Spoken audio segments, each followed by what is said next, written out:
오늘의 사건 반장입니다. 서울 강남의 한 초등학교 학부모들이 단체 대화방을 개설한 뒤 교사들에게 갑질을 행사한 사실이 드러났습니다. 일부 학부모는 남편을 내세우며 교장을 협박하기도 했습니다. 초등학생 아이가 교사에게 아동학대를 당했다는 글이 논란이 되고 있습니다. 학부모는 교사가 아이에게 그림 일기를 갖고 오라고 집으로 보냈다고 주장했지만 교사는 이를 반박했습니다. 조직폭력배를 동원해 갤러리 대표를 감금하고 폭행한 투자사 임원이 구속됐습니다. 미술작품 투자금 28억 원을 돌려달라며 이 같은 짓을 저질렀습니다. 뾰로롱 안녕하십니까. 자, 지금 벌써 그냥 고향 앞으로 가시는 분들 많이 계시는 것 같은데요. 자, 드릴 말씀 많아서 바로바로 시작하겠습니다. 진실추적자 사건 반장 시작합니다. 내일부터 추석 연휴 시작입니다. 오늘 별별 상담소에서도 그 얘기를 전해드릴 텐데 이 추석 상차림 성균관에서 다시 강조합니다. 차례상과 제사상은 다르다. 자, 과일 4종류, 그리고 백김치, 구이, 나물, 송편, 술 뭐 이렇게 9가지만 하면 땡이라는 겁니다. 특히 제일 짜증나는 거 전. 이거 필요 없다고 해요. 다시 한번 차례와 제사는 다르다. 과일 4종류, 백김치 등 9가지만. 특히 그놈의 전 필요 없다. 자, 이번 추석 좀 쉽게 가시죠. 자, 오늘 출연자 소개 올립니다. 이자연 기자, 박지훈 변호사, 이수정 경기대 교수, 양재열 변호사 나오셨습니다. 안녕하세요. 안녕하십니까?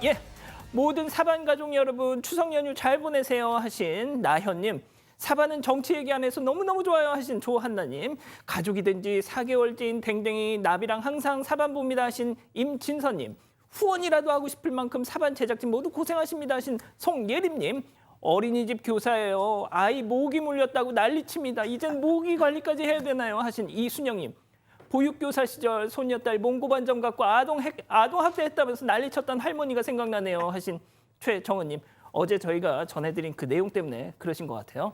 우리 신랑 김영현 씨 생일 축하하고 그저 건강만 하자 하신 심상희님, 42번째 생일 맞으신 김현미님, 원주의 박종훈님, 박근화님, 유태종님 모두 사랑합니다. 자, 재미는 물론 의리로 함께하는 아싸사반 뉴스데이 육바. 교수님 또 늦으셔서 자, 대한민국과 전 세계 동포 가족 여러분의 시선을 모아서 출발합니다.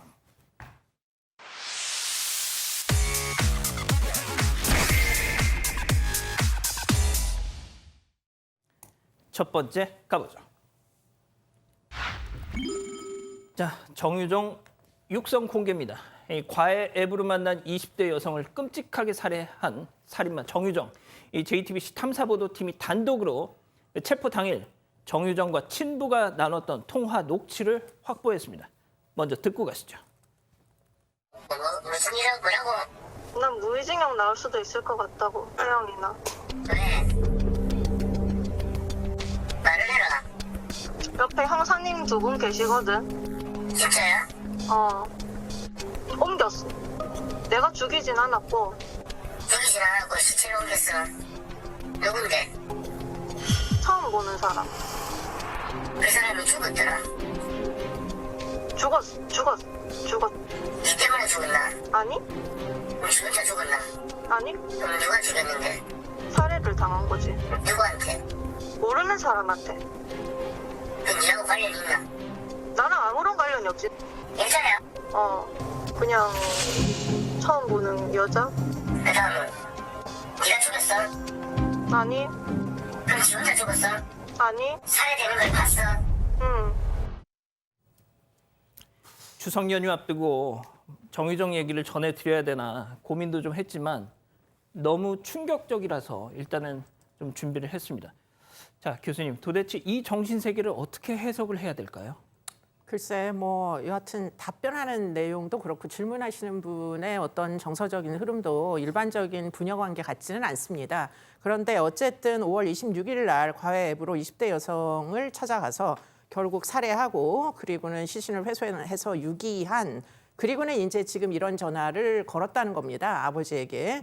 그리고는 이제 처음에는 우발적인 범행이다 그랬는데 나중에 지금 이 대화에서 확인할 수 있는 게 마지막에 대화하는 내용, 살해되는 걸 봤어 그랬더니 정유정이 응 이렇게 얘기하잖아요.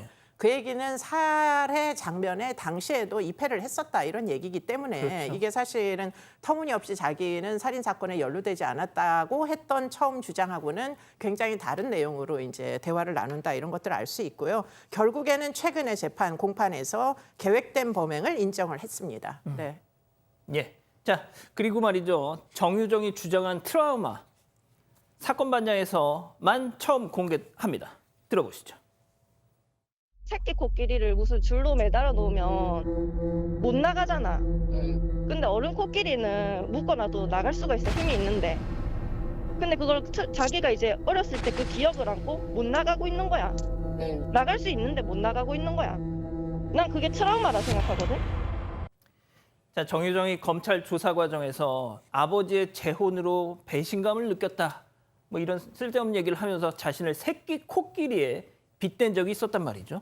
이게 이제 새끼 코끼리가 어디서 나오는 얘기냐면 셀리그맨이라는 어떤 심리학자가 있는데 피학대를 당하면 학대를 많이 당하면은 무기력해진다. 그래서 탈출을 스스로는 도저히 할 수 없다. 이런 이제 이론, 학습된 무기력 이론에서 나오는 사례란 말이에요.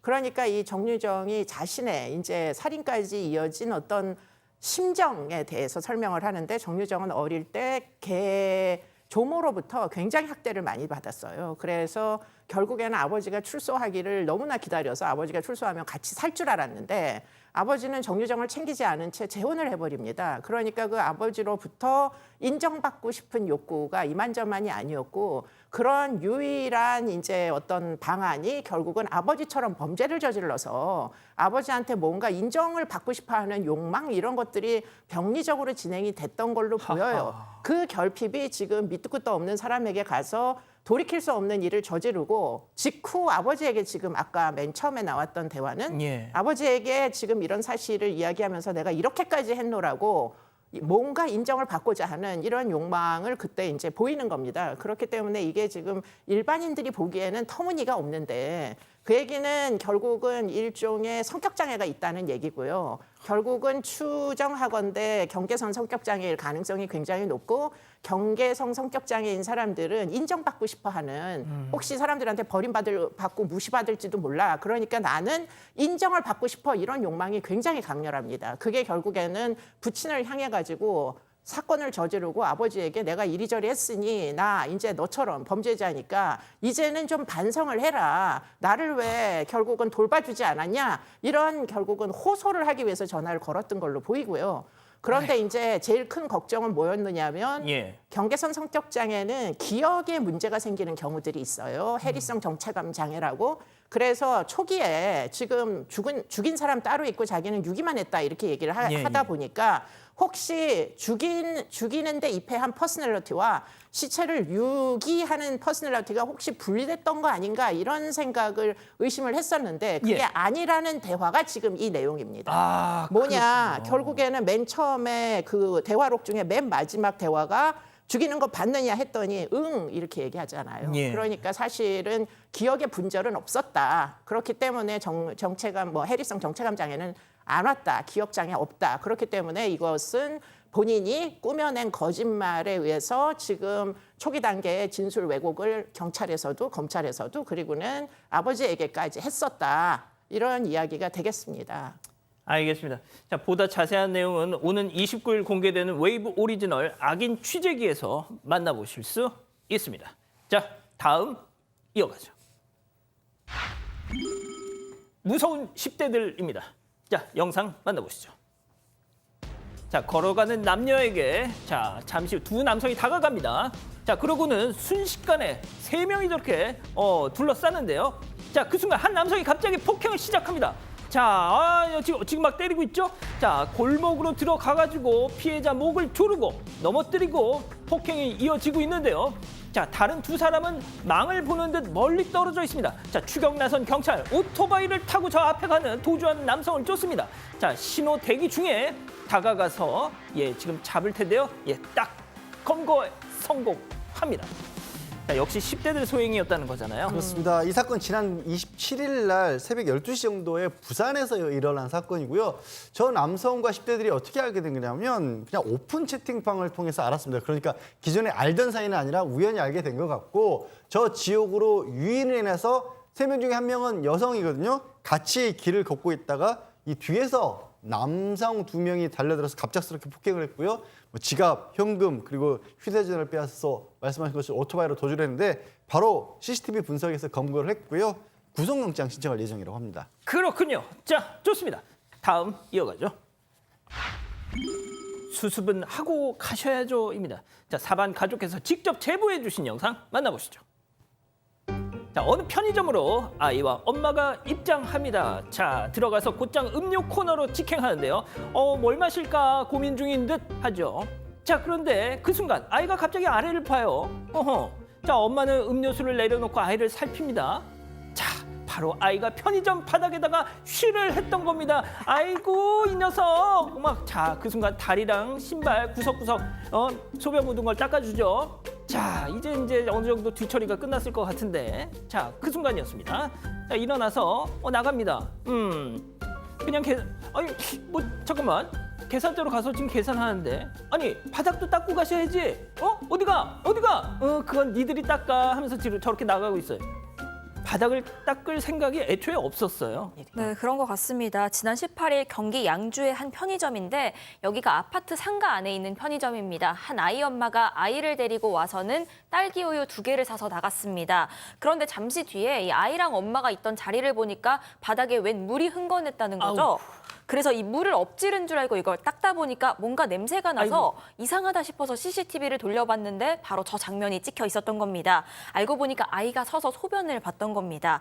그리고 아이 엄마도 이것을 알았습니다. 그걸 목격했는데도 불구하고요. 이걸 수습하지도 않고 그렇다고 직원에게 알리지도 않고 그냥 나가버린 상황입니다. 박 변호사님, 네. 왜 저러고 살아 진짜? 그러면 안 되죠. 사실은 뭐 법률적으로 문제가 뭐 될 부분은 사실 없을 겁니다. 왜냐하면 노상방뇨. 아이 실수잖아요. 아이가 한 거고 엄마가 이제 뒤처리를 못했던 부분인데 실제로 아마 CCTV 있다고 생각하지 못했던 것 같고 아니면 모를 거라고 아마 생각했던 것 같은데 이런 거일수록 아이가 보고 있기도 하고 얘기를 해야죠. 자초지종 얘기하고 어떻게 실수를 했다. 어떻게 해라 하면 대부분 닦고 가라 안 갑니다. 알겠습니다. 그러고 그렇죠. 그 이제 이 업주가 닦죠. 그렇게 좀 처리하는 게 바람직했는데 좀 아쉬운 부분이 있습니다. 그러니까요. 알겠습니다. 자, 다음 이어갑니다. 무단횡단하고서 펄업입니다. 영상 만나보시죠. 비 내리는 오후. 자, 잠시 후 저 파란 우산 아주머니 주목해주세요. 불박차 앞에 오자 빵빵했어요. 자, 경적 울린 불박차. 자, 직접 들어보시죠. 반대편에서 차온다고. 내가 뻥뻥. 내가 잘못한 건 맞아요. 차온다고. 반대편에 차온다고 그래서 내가 공사입니까? 내가 차온다고. 그랬을 때는 아줌마. 예. 이게 무슨 상황인지 잘 이해가 안 가실 수도 있는데요. 지금 블랙박스 차량이 정차를 신호에서 정차를 하고 있는데 무단횡단을 한 분이 하신 거예요. 우산을 쓰고 비 오면 우산 쓰고 하는데 마침 저쪽 반대편에서 차가 빠르게 오니까 이 블랙박스 차량은 혹시 못 보셔서 사고 날까 봐 위해서. 예, 클락신을 울렸더니 아니 내가 보고 있는데 왜 나한테 클락신 눌러 놀랬잖아. 이렇게 지금 항의를 하신 겁니다. 자기 안전하라고 해줬더니. 그러니까요. 아니 이 사연을 올린 뭐의 댓글들이 아니 지금 자기 조심하라고 한 건데 만약에 저기서 놀라서 저 아주머니가 쓰러지기라도 했다. 그럼 또 운전자한테 너 때문에 지금 내가 쓰러졌다고 다 뒤집어 씌웠을 거 아니냐. 애구머니나. 예. 글쎄 무단횡단 하시는 분이 어디까지 저기서 항의를 하시는 게 맞을까요? 저는 참 그래 물에 빠진 사람 건져놓는 보따리 내놔라는 게 딱 이런 상황 아닌가 싶습니다. 그러니까요. 좋습니다. 자, 다음 또 이어가죠. 하이는 어디에입니다. 자, 사반 가족께서 직접 제보해 주신 사진 만나보시죠. 자, 건널목에 있는 경찰차 그 앞엔 한 남성이 서 있는데요. 패션이 좀 특이합니다. 자세히 봤더니 하의실종 배꼽 아래로는 실오라기 하나 걸치지 않고 저렇게 서 있었던 겁니다. 왜 저러고 살까요, 도대체? 지난 15일 새벽 2시입니다. 경기 안양에서 한 여성이 길을 가다가 하의를 입지 않고 신체 부위를 드러낸 저 남성을 맞닥뜨렸던 겁니다. 일단 일부러 시선을 안 주고 지나친 다음에 거리가 좀 벌어졌다 싶었을 때 경찰에 신고를 했습니다. 그런데 분명 여성이랑은 반대쪽으로 가고 있었는데요. 갑자기 방향을 틀어서 여성을 쫓아오기 시작했다고 합니다. 당시 길에 다니는 차량이나 행인도 거의 없었던 상황이라서 굉장히 무서웠다고 하는데 다행히도 길 가던 행인 딱 한 명이 있어서 도움을 청했다고 합니다. 이 행인이 경찰 올 때까지 여성과 함께 기다려줬습니다. 그동안에도 이 남성은 계속해서 여성 주변을 배회했다고 합니다. 곧 경찰이 도착을 했고요. 현행범으로 체포가 됐습니다. 그런데 경찰 대응에도 문제가 있었다는 주장이 나오고 있습니다. 행인이 같이 있었던 행인이 경찰한테 꼭 이 여성분 혼자 보내지 말고 안전한 곳까지 배웅해달라라고 신신당부를 하고 떠났는데 그 자리에서 경찰은 그럼요라고 대답해놓고도 진술서만 받고 그냥 보냈다는 겁니다. 이뿐만이 아니라 출동할 당시에 경찰이요 여성에게 이런 대로변에서는 성범죄가 일어나지 않는다 이런 말을 했다는 주장도 나오고 있습니다. 자, 박 변호사님. 네. 따끔하게 한마디만 해주세요. 네, 안 됩니다. 그 경찰도 마찬가지고요. 지금 성범죄는 대로변 구별되지 않을 것 같고 공연음란죄가 아마 성립할 가능성이 있기 때문에 아마 처벌받을 가능성도 있습니다. 성범죄 대로변에서 일어날 수 있습니다. 자, 마지막 사연으로 가보죠. 명절 동상이몽입니다. 자, 오늘은 사방 가족께서 우리 가족 여러분들의 집단 지성의 판단을 받아보고 싶으시다면서 또 보내주셨습니다. 네, 꼭 명절이면 이틀 전에 시가에 가서 두 밤은 자고 와야 한다는 남편의 주장이 스트레스라는 아내의 사연입니다. 이들은 14년 차 맞벌이 부부입니다. 시어머니 요구 때문에 일단 한 달에 한 번씩은 반드시 시가에 가는 편입니다. 그때마다도 하룻밤씩 자고 오고 있는데 물론 남편은 혼자서 더 자주 다녀온다고는 합니다. 그런데 맞벌이 부부라서 이번 추석도 오늘까지 근무를 한다고 합니다. 그런데 남편은요, 꼭 명절만 되면 이틀 전에 그러니까 전전날에 내려가야 한다고 고집을 부린다는 거죠. 그러려면 오늘 지금 퇴근하자마자 바로 밤에 시가로 내려가야 하는 상황입니다. 아하. 퇴근한 직후다 보니까 아무래도 피곤해서 잠은 좀 집에서 자고 내일 아침에 가고 싶은 마음에 이 남들처럼 우리도 좀 전날 가면 안 되겠냐 얘기해봤지만 남편은 칼같이 거절했다고 합니다. 물론 시가 가는 길은요 명절에도 크게 막히진 않는다고 합니다. 고속도로 타면 1시간 반 정도 걸린다고는 하는데 하지만 친정에는요 당일 저녁에 가서 딱 식사만 하고 올라온다고 아이고야. 하거든요. 그래서 남들처럼 좀 시댁에 명절 전날 내려가서 하루만 보내고 싶은데 이게 욕심이냐면서 사연 보내주셨습니다. 그렇군요. 자, 기다리고 기다리셨던 부처 핸즈업타임 유튜브 JTBC 뉴스 채널과 사건반장 독립 채널에서 동시에 우리 가족 여러분 7천여 분 함께 해주고 계십니다. 채팅창에 OX로 함께 참여해보시죠. 먼저 남편입니다. 어허, 이 사람 진짜 지금까지 군말 없이 잘 살다가 왜 이제 와서 난리야. 이게 다 당신 우리 엄마한테 점수 따라고 당신 위해서 내가 한 소리야. 아이 세상에 며느리가 추석 전날 와가지고 깨작깨작 해봐. 어느 시어머니가 며느리 예뻐하겠냐. 아이고 황새 같은 이 남편의 속도 모르고 동그라미. 아, 예. 박 변호사님 드실 것 같아.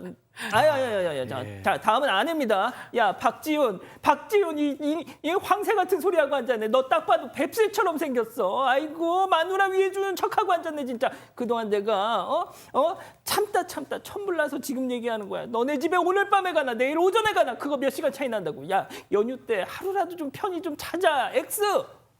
좋습니다. 양 변호사님부터 달려볼게요. 아니 진짜 뭔가 이렇게 크게 요구를 하면요 나중에 그거 하루 줄이는 것조차도 이게 무슨 큰 일인 것처럼 당연히 안 되는 것처럼 하나 봐요. 명절 전날 가서 하루 자는 것도 요즘에는 쉽지 않습니다. 요즘 부부들한테 그렇게 얘기하세요. 우리 집 아니잖아. 그리고 가서 너는 일하니?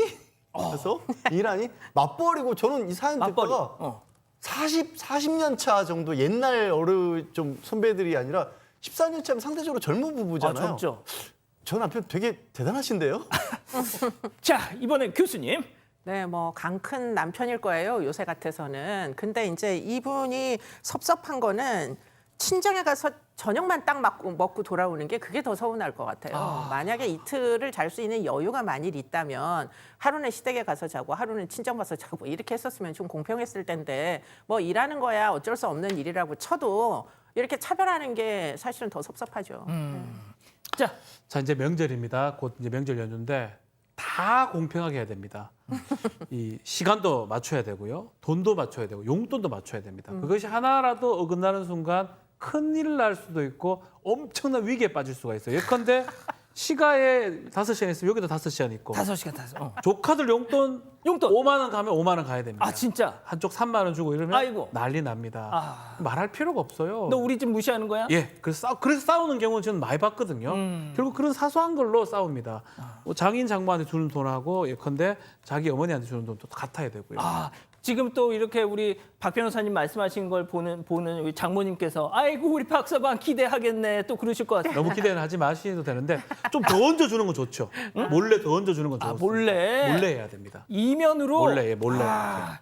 몰래 하면 그래도 알려져요. 암만 몰래 하더라도 알려지게 돼 있거든요. 아. 살짝 몰래 하면서 눈빛은 알려 좀 주시라 이렇게 하면 됩니다.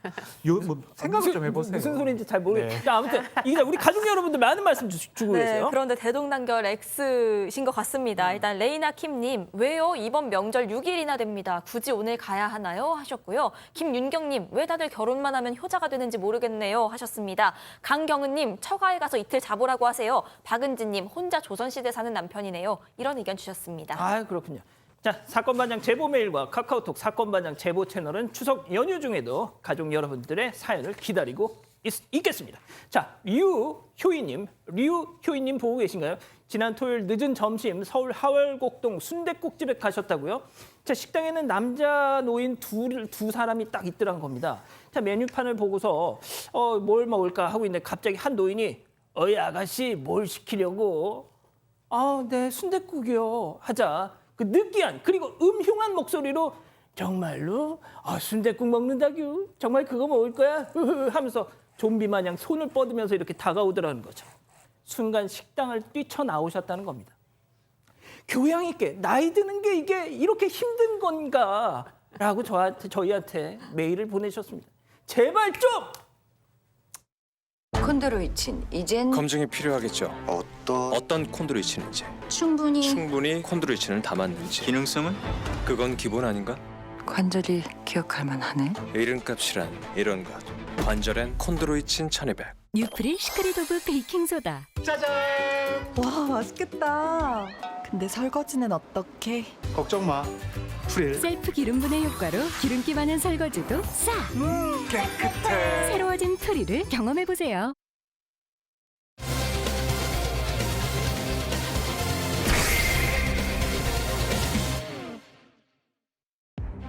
전 이 대화방이 영원했으면 좋겠어요.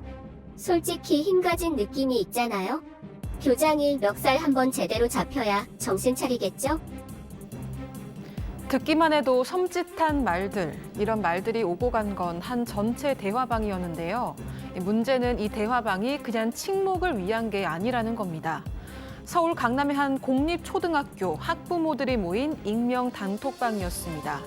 학교 문제를 논의하자는 대화방은 시간이 지나면서 갑질을 행사하는 공간으로 변했는데요. 도대체 이 대화방에서 무슨 일이 벌어진 걸까요? 자, 서울 강남의 한 초등학교 단톡방에서 나눈 이 대화들이 공개가 됐습니다. 저희가 제보를 받았는데요. 충격적입니다. 자, 일단 이 단톡방 언제 생긴 거죠? 일단 생긴 건 지난 2021년 9월 3일이었습니다. 당시에 이 학교에서 과밀학급을 좀 해소해보겠다 이런 명목으로 그 모듈러 교실이라고 하는데요. 임시 조립식 교실입니다. 이걸 만들겠다는 계획을 세우고 있었던 것 같습니다. 그런데 이런 모듈러 교실의 경우에 위험성을 이유로 들어서 학부모들이 반대하는 경우가 많은데 이 학교에서도 같았습니다. 그래서 이 모듈러 교실 반대하는 학부모들이 모여서 단톡방을 처음 만들게 됐고요. 그런데 제보자에 따르면 이 단톡방에 처음에는 학부모들만 있었던 건 아니라고 합니다. 학교 학부모들뿐만이 아니라 예비 학부모라든지 지역 주민이라든지 이 사안에 대해서 알고 있거나 관련된 사람들은 누구나 들어올 수 있는 그런 단톡방이었습니다. 근데 이게 지금까지 이어져 왔군요. 네, 개설 당시에 1,000명 정도가 사람들이 들어왔었는데 모듈러 사업이 취소가 되면서 최근에 366명 정도 남아있는 상태입니다. 26일 기준으로. 모듈러 사업은 민원 제기들이 많이 있었던 것 같아요. 그래서 서울시하고 서울시 교육청이죠. 학교가 끝내 사업을 포기했는데 이 모듈러 교실 문제는 해결이 됐는데 학교에서 이제 일어나는 일들 좀 감시도 할 필요 있고 모니터링 해야 된다라고 하면서 이 단체 채팅방을 좀 유지를 하기로 하면서 학교에서 어떤 사업이라는 게 있으면 여기서 문제 제기하는 식으로 좀 이용이 됐던 걸로 보입니다. 자, 처음에는 모듈러 교실 반대를 위한 지역 커뮤니티처럼 이게 출발을 한 겁니다. 자, 그런데 그 문제가 해결이 되고 나서 계속 이어지다가 어떻게 보면 학부모 커뮤니티로만 존재하게 된 거예요. 여기서부터 사건의 발단이 이어집니다. 첫 번째 사건 체크포인트 짚어보죠. 교장 부검합시다입니다. 아니, 도대체 저 단어가 왜 나오는지 모르는데 이런 겁니다. 교장 선생님 뭔가 이 일을 가면서 몸이 안 좋아졌나 봐요 하더니 부검해 봅시다. 부검 그러니까 사망한 사람 사인을 밝히려고 하는 게 부검인데 거기다가요 교장 선생님에 대해서 뭐 미쳤다라는 언사를 한다거나 아니면 뭔가 사안이 이 자기들이 보기에 마땅치 않았는지 이 실명을 거론하면서 누구누구 씨 어디 시장에서 장사하다 오셨나 봐요. 이런 식으로 교장 선생님에 대해서 지금 얘기를 하고 있고요. 학교의 이 주차와 관련해서 선생님들이 좀 민원 같은 걸 제기를 했던 모양입니다. 그랬더니 아니 이 선생님들이 왜 뭐 일개 선생이 학부모들한테 이 주차하려고 예산 따오라고 호통을 치냐. 뭐 좋은 차도 아닌 차 탄다고 왜 차를 강남 비싼 땅에서 이 차를 주차를 하려고 하느냐. 돈 내고 주차해라. 이런 식의 얘기들이 주로 주고받던 겁니다. 예, 제가 말씀드렸다시피 강남에 있는 초등학교다 보니까 또 우리 그이 남편 권력을 들먹이는 얘기들이 또 와르르 쏟아졌다는 거죠. 네, 21년도 9월 17일에는요. 이런 대화가 오갑니다. 뭐 아빠들 나서기 전에 해결하세요. 점잖은 아빠들 나서면 끝장 보는 사람들이다. 괜히 사회에서 난다긴다 소리 듣는 거 아니에요. 라면서 진짜 이런 점잖은 아빠들이 나서면 무서운 것 아셔야 할 텐데요. 라는 대화가 오갔습니다. 또 이뿐만이 아니라 전 이 익명방이 영원했으면 좋겠다. 솔직히 힘을 가진 느낌이잖아요. 우리들 톡을 통해서 많은 쌤들 신상에 변화 생긴 거 다 봤잖아요. 저만 쓰레기인가요? 이런 글이 올라오기도 했습니다. 아, 이 대화방이 영원했으면 좋겠어요. 우리 진짜 힘을 가진 이 느낌, 우리 힘을 증명해봤잖아요. 선생들 갈아치웠잖아요. 그렇게 한 겁니다. 자, 제보자는요, 이 방에 올라온 글 상당수가 선생님들을 저격하고 있다라고 주장했습니다. 직접 들어보시죠. 비난이나 조롱, 교사 실명 등을 거론하면서 사과문을 요구하고 담임 교체를 요구하는 등 지속적인 교권 침해가 이루어지고 있었습니다. 교사 개인들에 대한 인신공격성 발언들도 익명이라는 가면 뒤에서 자행되어 왔고요. 본인들 입맛대로 학교 교육에 영향을 주려 하고 있고 실질적으로도 영향을 미치고 있었으니까요. 교사의 신상이나 알림장 내용마저도 이곳저곳에 공유되고 급식실 운영, 주차장 문제, 교과서 선정 등등 이 여러 가지 일들이 단톡방에서 왈가왈부되는 모습을 보면서 나도 언젠가는 저곳에서 조림돌림 당할 수 있겠다는 불안감에 혹시 이 내가 지금 하고 있는 수업 내용도 톡방에 오르내릴까 봐 두려워서 아이들과 수업에 온전히 집중하기가 어렵고. 자, 지금 이 선생님이 그 강남의 그 초등학교 현직 교사분이세요. 교수님, 방금 선생님도 말씀을 하셨지만 내가 행여나 여기서 무슨 말 한마디라도 잘못하면은 내가 당장 오늘 저녁에 그 단톡방에서 칠성판에 올라가지고 막 아주 그냥 조리돌림을 당하겠구나. 그런 겁이 나신다는 거예요, 지금.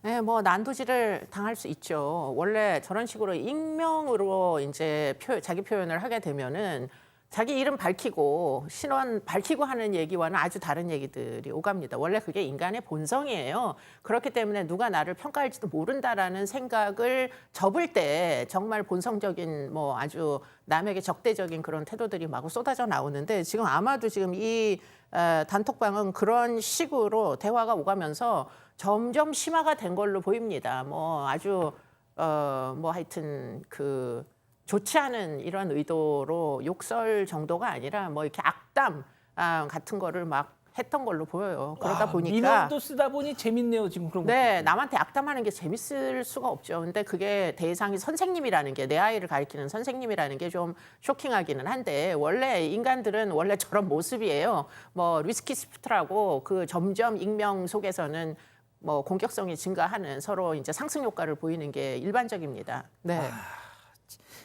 저러다 보니까 그렇죠. 실제로 그 강남 초등학교 나 이놈의 학교 못 다니겠다 하면서 가신 분들 많다면서요. 맞습니다. 이 단톡방이 2021년도 개설됐는데 2021년도 말에 정기가 아니고 비정기적으로 교원 전출서를 작성한 사람이 이 학교가 70여 명 있었는데요. 세상에. 23명, 33%가 비정기 전보 전출 신청을 했다고 합니다. 원래는 5년간 있어야 되는데 근무 기간 다 채우지 못하고 파견이나 휴직을 떠나려고 했던 것으로 보입니다. 교수님 저러다 보면 결국 그 피해가 우리 애한테 오는 거라니까요. 그렇죠. 그래서 결국에는 이제 이런 식의 익명 단톡방 같은 건 가능하면 만들지 않는 게 답이다. 왜냐하면 이렇게 되니까. 그런데 이제 선생님들이 결국 떠나게 되면 아무래도 이제 전문 교원들의 인력이 줄어들면 결국 아이들에게 제대로 된 지식 전달을 할 사람들이 사라지는 거고, 그러면 내 아이에게 직접적인 손실이 발생하는 거잖아요. 그렇기 때문에 아무리 남을 욕하는 게 재밌어도 결국 이렇게 익명성 뒤에서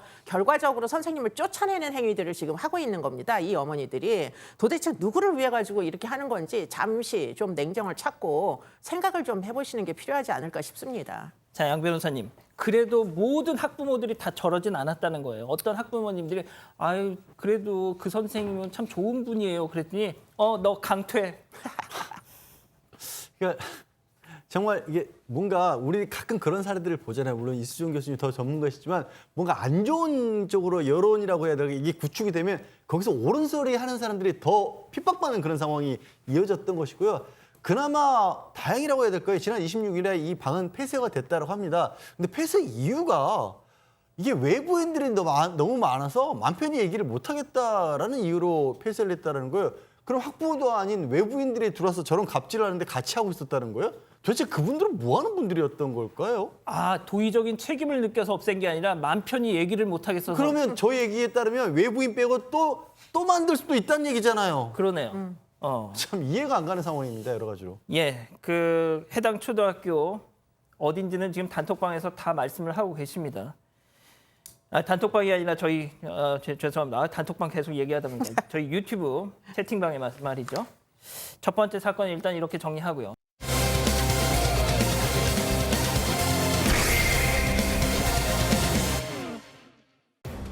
조직폭력배를 동원해 갤러리 대표를 감금하고 폭행한 투자사 임원이 구속됐습니다. 미술작품 투자금 28억 원을 돌려달라며 이 같은 짓을 저질렀습니다. 사건의 전말을 파헤쳐 봅니다. 아유, 진짜 제가 추석 연휴 앞두고 이 몸에다 뭐 이상한 거 그려놓은 인간들 얘기를 해야 되나 했는데 일단 지금 이런 사건이 또 벌어졌어요. 네, 일단 지난 20일 한 투자사 대표 유모 씨와 직원 또 조폭 등 일당 9명이요. 미술품을 거래하는 이 갤러리의 대표를 협박하고 금품을 빼앗은 혐의로 또 폭행한 혐의로 이뿐만이 아니라 조폭을 이렇게 동원한 혐의로 경찰에 붙잡혔습니다.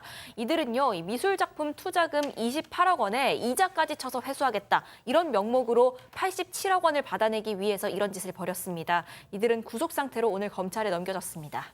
자, 투자사 대표 유 씨가 동원한 이 MG 조폭, 이른바 MG 조폭 전국구 활동 조직이라는데요. 어느 특정 영화에서 조직명을 따왔다고 합니다. 체크포인트 짚어보죠.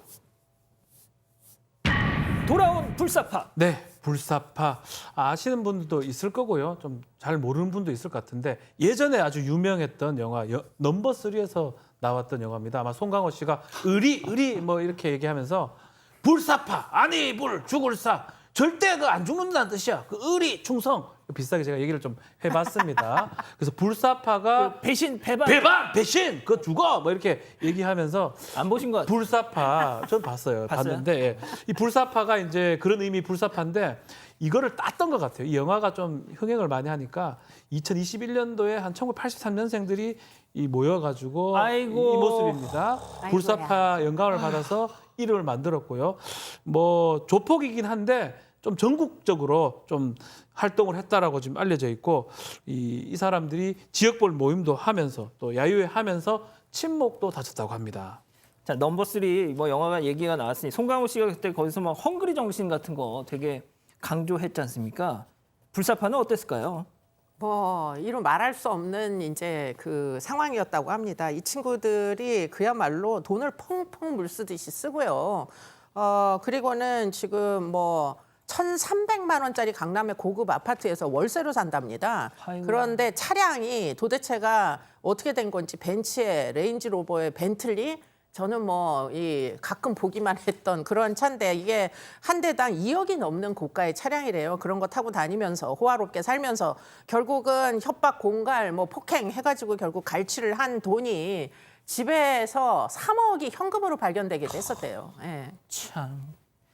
자, 미술품 투자금 87억 원 때문에 이 사달이 벌어진 건데, 자, 이 투자사 대표는 불사파 아까 몸에다 낙서한 애들 쟤네들한테 야, 이 피해자 건물 안으로 데려와 납치 지시를 했다는 거 아닙니까? 그러니까 사실 투자금이 87억이 아니고요. 투자금은 28억이었습니다. 투자사 대표가 이 갤러리를 운영하는 대표에게 28억 원을 투자하면서 이거 내가 빌려주면은 42억 원으로 불려서 돌려달라고 했는데 그게 뜻대로 안 됐던 모양입니다. 그랬더니 이자까지 해서 87억을 갚으라고 한 거예요. 28억을 돌려받지 못했으니까 연 700%를 적용을 한 겁니다. 그냥 임의로 적용을 한 거고 그거를 받기 위해서 지금 피해자를 불사파들에게 얘기를 해서 사실상 납치를 해서 감금해 놨던 거죠. 그리고 감금한 상황에서 이제 실제로 빚이 87억이 있다라는 식으로 말을 하기 위해서 그걸 녹음해서 또 남편은 연대보증까지 이거 지금 아내가 못 갚으면 당신이라도 갚아? 이렇게 강요를 해서 녹음했다는 겁니다.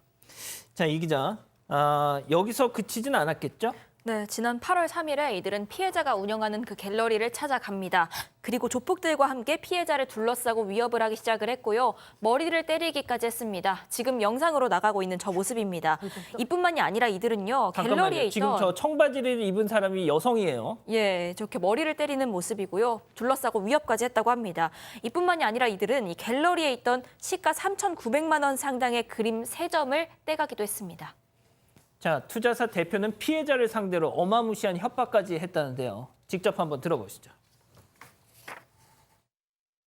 대표, 넌 여기서 안 죽어. 네 손 여기서 안 잘려. 걱정하지 마. 너 같은 놈들 당국이 너무 좋아. 그냥 저축장을 크게 한 3년 전에 엄청 그 소들이 주의자 들어가면서 또 100만 볼트 전기 충격 맞고 그리고 가서 도축하고 얻은 거기? 거기는 하수의 사방천지의 피해, 사방천지의 고기 분쇄야. 근데 걱정 마. 죽이진 않을 거야. 난 네가 손발이 없이 살길 바래. 그게 더 것 같더라고. 이 투자사 대표의 통화였는데 이게 조폭이네요, 거의. 그러니까 지금 아까 말씀드린 그 불사파라는 데는 투자사 대표가 이 사람들을 감금해서 협박하기 위해서 동원했던 거고 지금 얘기는요 그냥 투자사 대표 본인이 한 얘기예요. 저는 어디가 누가 조폭인지 헷갈릴 상황인데 지금 들으신 저런 식의 사실상 진짜 듣기만 해도 소름 끼치지 않으세요? 저런 얘기를 했었고 거기서 그치지 않고 뭐 조선족 조폭들을 동원해서 그냥 없앨 거야, 해칠 거야 이런 얘기도 했었고요. 심지어 피해자 휴대전화에 위치 공유하는 어플리케이션을 깔아놓고요. 피해자에게는 640차례, 남편에게는 76차례 전화를 했답니다. 어떻게 살았는지 정말 이게 정신적으로는 거의 완전히 그냥 피폐하게 만든 거예요. 그 앞서 소파에 앉아 있는 피해자 때리는 장면 그 영상 좀 다시 한 번만 보여주실래요? 자, 교수님, 저 영상을 보면 말이죠. 세상에 그 여성 한 명 앉혀놓고 저 덩치 몸에다 낙서한 인간들 둘이서 막 둘러싸고 저 짓을 하고 있습니다, 세상에. 글쎄, 뭐 저것들 저거 가만둬야 되겠습니까, 저거? 아유, 절대 가만두면 안 되죠. 저 피해 여성은 죽지 않아도 정신이 거의 피폐해질 걸로 추정이 되고요. 공포심 때문에 아마 사회생활 절대 다시 정상적으로 하기가 어려워 보입니다. 그런데 지금 이 이제 토크 갤러리를 중심으로 이루어진 지금 MG 조폭의 이제 범죄인데요. 이게 사실은 조직폭력범, 조직 단체로 범죄 조직으로 이거를 처벌할 수 있을지가 뭐 상당히 좀 고민을 해봐야 되는 대목이 이게 옛날처럼 이게 조폭처럼 무슨 옛날에는 조직이 결성되면 어떤 특정한 지역에서 뭐 상하 관계로 뭐 형님 동생 하면서 이렇게 입증하기가 쉬웠는데 요즘은 이 친구들은 MG 조폭들은 거의 온라인으로 이제 다 뭐 조직을 구성하다 보니까 N번방 사건도 사실은 거의 개인인 것처럼 움직였었잖아요. 근데 결국은 이제 폭처법을 적용을 해가지고 범죄 단체 조직죄를 이제 적용을 해서 엄벌할 수가 있었는데 지금 이 사건도 이 MG 조폭이라는 애들이 불사파 이명하고 또 다른 폭력배들이 또 개입이 돼 있고 뭐 여러 사람들이 개입이 돼 있는데 지금 이 사건의 정확한 실체를 모릅니다. 저도 인터넷에서 그림에 투자하라는 유인을 하는 광고를 본 적이 있어요. 근데 그게 아마도 지금처럼 이렇게 그림은 사실 이제 재벌들 상속품들 중에 그림이 많이 등장하잖아요. 예. 이유는 세금을 제대로 기록이 남아있지가 않습니다. 그러다 보니까 탈세 목적으로 그림을 주고 받는데 그게 지금 범죄의 목표물이 된 것 같아요. 네. 그렇기 때문에 정말 발본색원해가지고 이게 도대체 어디까지 이루어지는 범죄인지 검찰에서 꼭 조사를 해야 될 걸로 보입니다. 박 변호사님, 그 조폭들 사진 다시 한 번만 짧게 보여주세요. 저것들 저거 어떻게 하면 좋겠습니까? 좀 짧게 한마디 좀 따끔하게. 보기도 싫어요. 꼴도 보기 싫고 멋있지도 않고 범죄예요. 뭐 의리 같은 것도 있는 것도 아니고 다 범죄로 처벌받을 수밖에 없다. 이 사회에 해를 끼치는 사람들입니다. 아유, 저 진짜. 절대 뭐 좋다고 뭐 서로 믿지도 마세요. 서로 배신하고 그럴 겁니다 아마. 예, 세 번째 사건 이렇게 정리하고요. 별별 상담소 이어갑니다.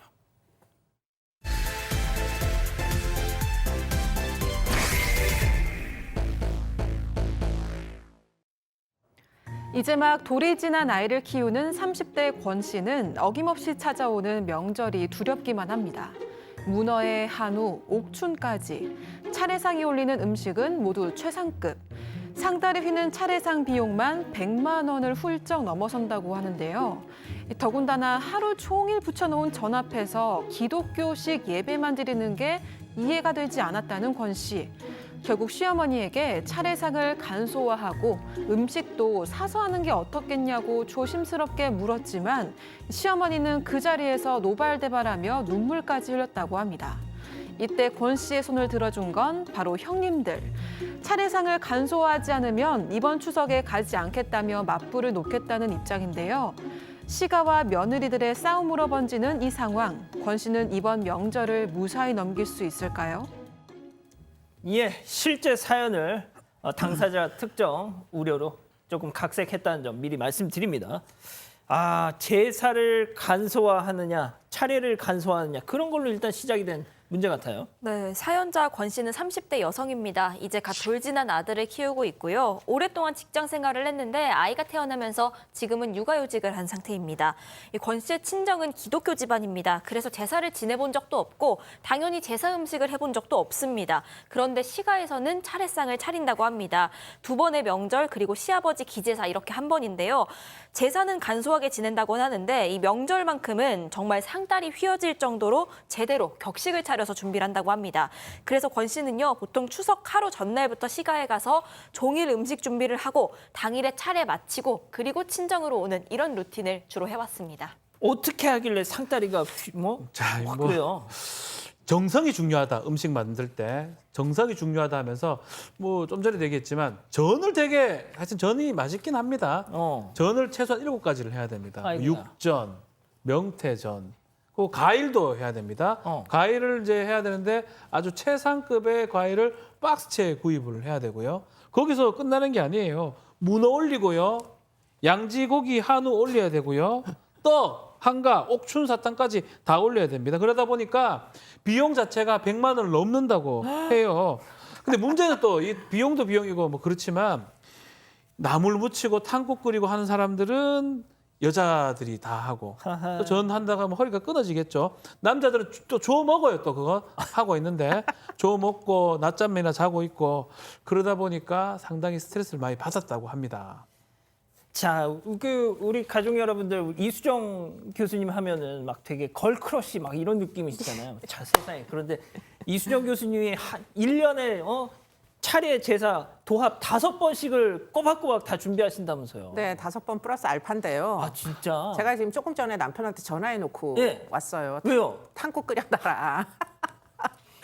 나눠서 합니다. 어쩌면 좋아. 5번이 문제가 아니라 일을 얼만큼 서로 나눠서 하느냐. 그리고 어차피 밥상에 반찬 올려놓고 가족끼리 나눠 먹는데 그냥 한 끼 같이 모여가지고 밥 먹는다 생각하면 이게 이렇게 부담스럽진 않을 거예요. 근데 정말 상다리 휘게 차리다 보니까 100만 원이라뇨. 지금 요새같이 이렇게 물가가 올랐는데 이걸 어떻게 감당을 합니까? 그러니까 이게 대폭 간소화해야 될 필요성이 있는데 더군다나 일도 나누어서 하고 안 그러면 정말 이게 아름다운 전통인데 전통이 정말 후손들에게 너무 고통이 돼요. 이러면 전통도 끊깁니다. 그러니까 뭔가 좀 방안을 찾아보시는 게 지금 지금 필요하지 않을까 싶네요. 이야, 우리 교수님 그 1년에 5번 플러스 알파라고 하니까 우리 가족 여러분들 되게 놀라고 계시는데 더군다나 이 권 씨는 지금 아이가 어리잖아요. 육아에 차례 준비까지. 아이고, 이거 어쩌면 좋아. 그러니까 일단 비용만 해도 차라리 비용만 100만 원이 넘는다고 그랬지 양아또 용돈, 부모님 용돈도 챙겨 드려야 될 거 아니에요. 그것도 부담스럽고 그리고 이 아이가 어리니까 일하는 중간중간에 아무리 남편한테 맡겨놔도 남편들이 또 이렇게 잘 못하는 부분이 그렇죠. 있잖아요. 중간중간 챙겨야 되죠. 게다가 이 권 씨 같은 경우에 기독교 집안에서 제사 한 번도 안 지냈다 그랬잖아요. 뭐 홍동백서 조유리 씨 그러면 이게 뭔 소리야? 한 번은 조기 올려라 그래서 조기 먹기 좋게 이렇게 탁탁탁 잘라서 올려놨다가 야 제사 사게 잘라서. 조기를 잘라면 어떻게 하느냐? 뭐 과일은 또 껍질을 까면 안 된다 그러지 홀수로 올려라 그러지 미치겠다는 거예요. 아이고야. 자, 그런데 방금 말씀하셨지만 이 시가가 크리스찬 집안이라고 했잖아요. 네, 뭐 제가 느낄 때는 이 집안의 문제는 종교 때문인 것 같아요. 원래 이제 기독교 집안에선 죄를 모시면 안 되죠. 그러니까 뭐 일반적으로 이제 뭔가 음식을 해서 나눠 먹는 수는 있어도 이렇게 제사상을 차려놓고 기도를 하는 경우라고 하는 게 이게 저는 생전 처음 지금 듣는 얘기입니다. 이게 결국에는 지금 제사를 지내는 집안은 뭐 제사의 전통이 있는 것이고 뭐 교회를 다니면 교회에서 이제 지시하는 사항들을 따르는 게 맞는 것이고 결국은 종교적인 백그라운드에 따라서 해야 되는데 이 집은 좀 이상한 집인 거는 틀림없는 것 같아요. 예. 허허. 자, 그러다가 이제 지난 설이 찾아왔습니다. 시어머니한테 아주 조심스럽게 차례상 간소화를 딱 얘기를 발제를 했어요. 사실 이게 지금 되게 혼란스러운 게 설에 차례를 무슨 차례를 설에 지내나요? 이제 추석에 지내는 거고 차례에 차는 차입니다. 우리 마시는 티 글자가 들어서 원래는 그렇게 안 차리는 건데 그래서 이게 너무 뭐 과하다 싶어서 지난해 성균관에서도 그러니까. 9가지만 차례라고 간소화 이 권유를 했지 않습니까? 그래서 이 권 씨도 어머님한테 그 말씀을 드렸대요. 아유 성균관에서도 이렇게 한대요 어머니 하면서 한 10가지 내외를 하고 어머님도 이제 연세도 있으신데 힘드시고 어머님도 간소하게 차리고 며느리들이 각자 좀 전 같은 거 파는 것도 좋은 거 많으니까 예. 미리 준비해서 옵시다라고 이렇게 저렇게? 얘기를 사실 저는 저것도 과하다고 생각해요. 솔직히 차례인데 무슨 저렇게 구워놓고 해요. 누구 옛날에나 저렇게 차렸지. 옛날에는 맛있는 음식이지만 요즘 누가 저렇게 먹습니까? 안 맞는 거거든요, 사실은. 근데 어쨌든 그렇게 넌지시 말씀을 꺼냈다가 어머님이 그냥 거품을 물고 쓰러지시더라고요. 아이고야. 자, 쓰러지셨어요, 어머니, 시어머니. 자, 문제는 이 시어머니가 이 가정교육까지 니네 집에서 도대체 어떻게 배워 먹으면 이렇게 또 이제 들어가기 시작한 거예요. 그러니까 아니 친정을 욕하게 되면 며느리가 가만히 있겠습니까? 시어머니 들이받았다는 겁니다. 예? 자, 당시 상황 우리 박지훈 변호사님과 이자연 기자가 시어머니와 며느리로 각각 분해서 연기를 한번 상황을 재현해 볼 텐데요. 자, 별별 극장 레디 액션. 야야 그 차례 음식이 그 정성인데 어디 전통까지 깨가면서 사다 놓을 생각을 안 어? 아, 전통이요? 그렇게 더 전통 따지시는 분이 뭐 옛날처럼 결혼할 때 집 해주셨어요? 그럼 저도 전통대로 일 그만두고 집안일만 할 테니까 남은 대출금은 전통대로 남편 혼자 뼈 빠지게 일해서 갚으면 되겠네요. 아하 요즘 뭐 싸가지 없는 며느리들이 있다는 내가 말은 들었는데 니까지 내 그럴 줄은 내 진짜 몰랐다. 네가 저 싸가지 그 진짜 없네. 어머니, 요즘 세상에 이런 집도 드물어요. 그리고 어머니께 매달 생활비며 용돈까지 꼬박꼬박 다 챙겨드렸는데 저희도 존중을 해주셔야죠. 그리고 이렇게 계속 종 취급하실 거면요. 기껏 3번밖에 없다고 하신 그 명절 제사 저는 참석 안 하겠습니다. 뭐?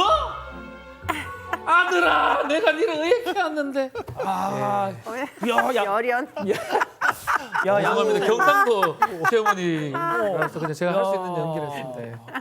양 변호사님 이거 물론 저는 이제 이 며느리의 심정 충분히 사연자의 심정 이해가는데 와 이거 진짜 정면 충돌이 벌어진 거죠. 사실 뒷일이 걱정됩니다. 조심스럽게 얘기하려다가 너무 시어머니 세게 나오니까 권 씨도 그 자리에서 그냥 이 앞치마 던져버리고 아이 들쳐매고 그냥 집으로 와버렸답니다. 난리가 난 거죠. 그래서 이제 남편이 쫓아와서 흥분 좀 가라앉히고 얘기 좀 하자라고 하고 일단 시가에 다시 다녀왔대요. 그리고 아니 화가 나도 그렇지 왜 식구들 다 있는 데서 그렇게까지 해야겠냐. 당분간은 대신에 이렇게 뭐 명절에 집안일 찬성 안 해도 된다라고 얘기는 했는데 그게 분위기가 괜찮겠어요. 좀 살벌한 분위기 맹맹하겠죠.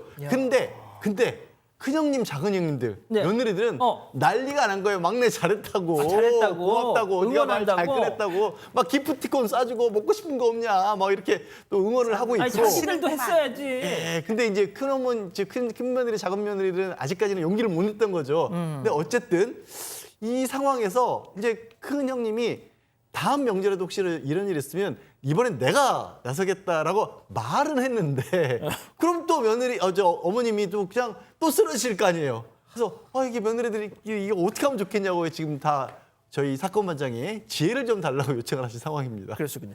우리 가족 여러분들이 박 변호사님 연기 잘한다 하시는데 직업 연기자십니다. 잘한다 못한다의 그런 평가를 하실 단계는 이미 넘어섰다는 거 미리 말씀드리고요. 자, 이쯤에서 별별 상담소 오늘의 궁금증 짚어보죠. 자, 차례상 간소화 원하는 이 며느리들의 집단 헤드업. 시어머니를 어떻게 설득해야 될 것이냐라고 하셨는데 양 변호사님 아닙니다. 우리 박 변호사님부터 시작을 해볼까요? 쉽지가 사실 않아요. 저희 집도 사실 좀 이렇게 제사나 차례상을 많이 하는 편이라서 어머니하고 이제 그런 것들을 얘기를 많이 해본 경험이 있는데 뭐 좀 줄이자고 계속 얘기를 하면서 의사를 이제 합치시켜야 되거든요. 그럼 사실 거의 동의를 하세요. 왜냐하면 좀 전에도 얘기했지만 이제 문화도 많이 바뀌었고 예전에 못 먹을 때 만들 때 저 상하고 지금 다른 거거든요. 그래서 많이 바뀌어서 저희도 되게 간소하게 지금 하고 있는데 근데 이제 선전포고를 벌써 해버려가지고 했어. 근데 저는 이래 되면 어머니가 따를 것 같아요. 어쩔 수 없이. 속은 상하지만 뭐 선전포고 했는데 더 이상 해결될 방법은 없어요. 선전포고가 된 거예요. 따르실 겁니다 아마. 그럼 교수님은요? 저도 시어머니 패. 진짜. 네, 이런 식으로 하면 진짜 뭐 갈등의 골이 깊어지면은 돌이킬 수가 없게 되니까 결국은 자식을 사랑하는 마음으로 양보할 수밖에 없다 이런 생각이 들고요. 저는 그 윗분들 둘째 뭐 형님, 첫 번째 형님, 그러시면 안 됩니다. 뭐 이 상 차리는데 뭐 한 가지라도 해가지고 오셨어야지. 막내 며느리한테 다 떠맡겨놓고 저는 박수만 치고 계시면 안 되죠. 양 변호사님. 지혜로운 해결 방법은 솔직히 없을 것 같습니다. 그냥 좀 놓으세요. 진짜. 어쩔 수 없어요. 야, 이건 진짜 세상이 변했습니다, 진짜. 네, 김혜진님 며느리 화이팅입니다. 멋지네요 하셨고요. 장순규님 며느리들 단합하세요. 간소화가 답입니다 하셨습니다. 김준희님 이제는 피자 치킨 올리고 제사할 시대가 오고 있답니다 하셨고요. 불타는 태양님 이 시어머니 입장에서는요 차례를 간단하게 하면 다들 당일에 와서 당일에 가버릴까 봐 계속 유지하는 것 같아요. 이런 의견도 주셨습니다. 지금 전국의 시어머님들 지금 사건반장 보면서 저놈의 것들은 맨날 CM이만 그냥 나쁜 사람 만들고 지금 그러실 것 같아서 조금 걱정입니다만. 자, 일단 이 정도로 정리하고요. 다음 글로벌 픽 이어갑니다.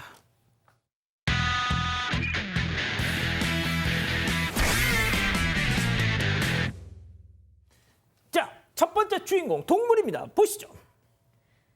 네, 동생 고양이 해나가 누워있는 언니 고양이 말라의 얼굴을 툭툭 건듭니다. 언니의 표정은요 이미 한껏 심기가 불편해 보이는데 이 동생은 개의치 않고 언니 눈앞에서 앞발로 툭툭 칠 듯 말 듯 계속해서 깐족거리는 모습입니다. 한 대 맞을 것 같아요. 이 눈빛으로 계속 경고를 하는데 결국 참다 못한 언니 동생을 향해서 양펀치를 날렸습니다. 이 동생은 겁먹었는지 눈도 제대로 뜨지 못하는 모습입니다. 그렇게 이들은 눈싸움을 벌이는데 이 동생은 발을 살짝 들어 올렸다가 다시 한번 언니의 따가운 레이저에 다소곳이 복발을 모으는 모습입니다. 쫄았어. 네, 함께 지낸 지 꽤 오래됐는데도 서로 너무 다른 성향에 항상 치고받고 싸우는 게 일상인 자매 고양이라고 합니다. 자, 다음은 호주로 가보시죠. 자, 한 여성이 대뜸 들고 있던 케이크를 다른 여성의 얼굴에 던집니다. 그리고 바로 자리를 떠나는 모습인데요. 가만히 서 있다가 케이크 세례를 받은 이 여성, 바로 호주의 노던 준주의 총리였습니다. 자, 일정을 마치고 나가던 중에 크림이 잔뜩 올라간 팬케이크에 정통으로 맞은 건데요. 왜요? 자, 당시 목격자에 따르면 여성은 총리가 자신의 남편 심장 수술을 막았다고 주장을 했다고 합니다. 아직 정확하게 밝혀지진 않았지만 경찰은 총리가 보건부 장관을 겸임하던 시절에 총리에게 남편 건강 관련한 메일을 보냈는데 무시했다면서 이런 일을 벌인 것으로 추측을 했습니다. 저 폭행인데. 네. 근데 총리 크게 다치진 않았고요. 눈 밑에 살짝 멍이 들었다고 하고요. 케이크 테러한 여성 폭행 맞습니다. 혐의로 체포됐는데 부드러운 풀임이었어요. 다치게 하려고 한 거 아니에요. 라고 억울했다고 해요. 그건 네 생각이고요. 자, 다음은 중국으로 가보시죠. 자, 정장을 입은 한 남성이 넥타이를 휘날리며 강으로 풍덩 몸을 날립니다. 그리고 그런 남성 바로 앞엔 이미 물에 빠져 있는 한 시민이 보이는데요. 남성은 이 시민을 향해 헤엄칩니다. 오! 맞습니다. 가장 바쁜 출근 시간대에 한 시민이 다리 난간 위로 올라가더니 그대로 강에 뛰어들었다고 해요. 이를 본 사람들은 우왕좌왕하면서 어쩔 줄 몰라 했는데요. 이 남성이 고민하지 않고 곧장 강으로 뛰어든 겁니다. 이 남성의 이야기 한번 들어보시겠습니다. 就是感觉想救人，快点救人。但我从那里跑过来跳下去了。人救上来以后，我就拿东西准备走了。那边急着上班。 남성 9명 안에 시민을 걸어서 수심이 얕은 곳으로 이동을 했고요. 출동한 경찰이 시민을 물 밖으로 건져 올렸습니다. 구조를 마친 남성 홀딱 젖은 채로 올라온 모습입니다. 멋있다. 멋있어요. 시민이 잘생겼어. 빠지고 구조까지 걸린 시간 단 1분이에요. 1미닛. 남성 덕분에 시민도 목숨을 구했고 이를 본 다른 사람들도 가슴을 쓸어내릴 수 있었다고 합니다. 자, 다음은 미국으로 가보시죠. 경찰차 여러 대가 사이렌을 울리면서 누군가를 쫓고 있는 모습입니다. 헬기까지 동원된 모습인데 이들이 쫓는 건요, 바로 이 골프 카트였습니다. 이 품에 강아지를 안은 채 운전대를 잡은 이 남성. 몇 분 전 이 카트를 훔쳐 타고 도망친 범인이었습니다. 이 남성은 카트가 낼 수 있는 최대 속도로 도로를 누비면서 경찰들을 따돌립니다. 중앙선을 넘는 건 물론이고요, 막아선 경찰들을 위협하기까지 합니다. 남성은 이렇게 장장 1시간이나 경찰과 추격전을 벌였습니다. 저걸 못 잡았어. 왜 못 잡죠, 저걸? 이 경찰들을 요리조리 피해갔기 때문입니다. 그러다가 이 남성은요, 한 상점 주차장에 들어섰습니다. 그리고는 카트를 버리고 강아지와 함께 뛰어서 도망치는 모습입니다. 경찰들은 남성을 사방으로 포위했고 바닥에 쓰러진 남성의 손에 수갑을 채웠습니다. 경찰에 따르면 이 남성은 술에 취한 상태였고요. 폭행과 절도 혐의로 구금이 됐다고 합니다. 이 영문도 모른 채 갑자기 주인 잃은 저 강아지, 경찰의 도움으로 가족의 품에 돌아갔다고 합니다. 아, 그렇군요. 자, 마지막 픽 홍콩으로 가보시죠. 네, 한 남성이 옆에서 통화하던 여성의 뒤통수를 퍽 때립니다. 왜 때려? 그리고는 또 한 번 툭 때리는 모습입니다. 이 왜소한 여성, 의외로 주먹을 휘두르면서 반격에 나섭니다. 길거리 한복판에서 두 남녀 서로를 향해서 주먹을 휘두르면서 몸싸움을 벌이기 시작합니다. 이 여성은요, 처음에는 조금 밀리는가 싶었는데 자리 떠나려던 남성 뒤를 무섭게 쫓아갑니다. 공격 자세를 취하고 발차기도 날리고 벗겨진 신발을 남성에게 던지기까지 했습니다. 또 어디서 가져왔는지 빗자루까지 등장을 했습니다.